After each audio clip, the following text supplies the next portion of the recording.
Good afternoon, everybody. Aniod to ta. We are celebrating sa among 300 subscribers today sa among YouTube channel at Daphne and Victoria 777. And at the same time, we congratulate Victoria nga rank 8 siya with an average of 90.4%. So let's celebrate mga unta. Bon appetit!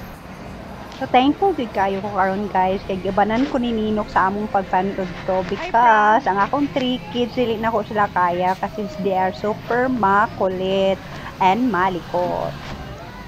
So congratulations Victoria. Wa jud ko nagdahom nga rank 8 ka kay sige lang kag drawing og sige lang na siya makeup sa balay guys. So as usual guys, while waiting for our orders, picture muna kami.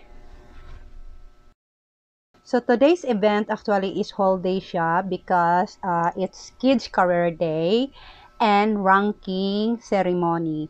So sa morning is ang akong grade 1 and grade 3 and sa afternoon is ang akong grade 4. So ang akong kids guys, dili jud kay na sila into gulay but I am teaching them to eat gulay, you know. So nagkuha pud ko og I'm so happy na natuto na talaga magkain ng vegetables yung kids ko kasi dati puro lang sila red meat. So here, kailangan pa talaga sila i-assess sa mga food kasi kaalat kayo sila masyado guys pag magkain. Is ganyan naman talaga ang mga bata, di ba? After all, they are only 9, 8, and 6 years old. So guys, yung program nila afternoon is mag-start po ng 1 p.m. which is yung grade 4 ko. So, yung kuya nila, which is yung eldest ko, hindi po namin kasama kasi he's in college and may school po siya sa morning and then sa afternoon po, may working po siya. Hi, Kuya Butsoy, pero nakaapas po siya guys, which is late na po, after na po namo nag-lunch. I would like to take this opportunity as well. Thank you, 300 subscribers. Thank you for watching po. I love you. So, ayan guys, kailangan pa talaga i-assist yung mga kids sa mga gusto nila kay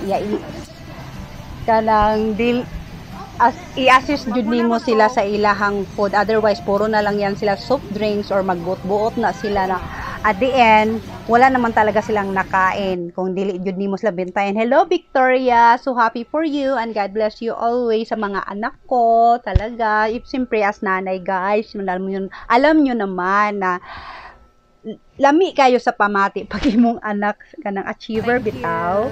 Og thank you jud kay Ninok sa pag-uban sa ako aning lunch kay dili jud ako ma-imagine akong self na ako lang mag-isa with the 3 kids na along the highway pa yung restaurant. So nag-enjoy jud silang lunch after all guys. And ako di talaga ako mahilig mag soft drinks. Ayoko na mag soft drinks talaga guys. Dili na wala namo nahurot ang among food so gi-take out lang namo siya pa uli which is lami kilang food diri guys as in mo na pud among gisud-an pag uli sa balay. And paborito sa akong mga anak is kani ang sinigang na baboy po. So humanamig kaon ibalik na mi sa school guys kasi mag-start na ng 1 PM ang program nila ni Franco sa grade 4 and then niabot pud ang iyang kuya diri to witness the na program bago siya magpunta sa iyang work ulit. So thank you Kuya Butsoy. Thank you talaga, you're a very responsible anak akong eldest. And super yun na sila ka-close sa akong youngest which is my only girl Victoria. And thank you also subscriber, 300 subscribers po na po tayo. Thank you. God bless you all and thank you for watching. And sana wag po kayong magsawang manood sa YouTube ko. Kaya ang YouTube ko is just more about me and my kids and just more about this family and everything po. Thank you. God bless you.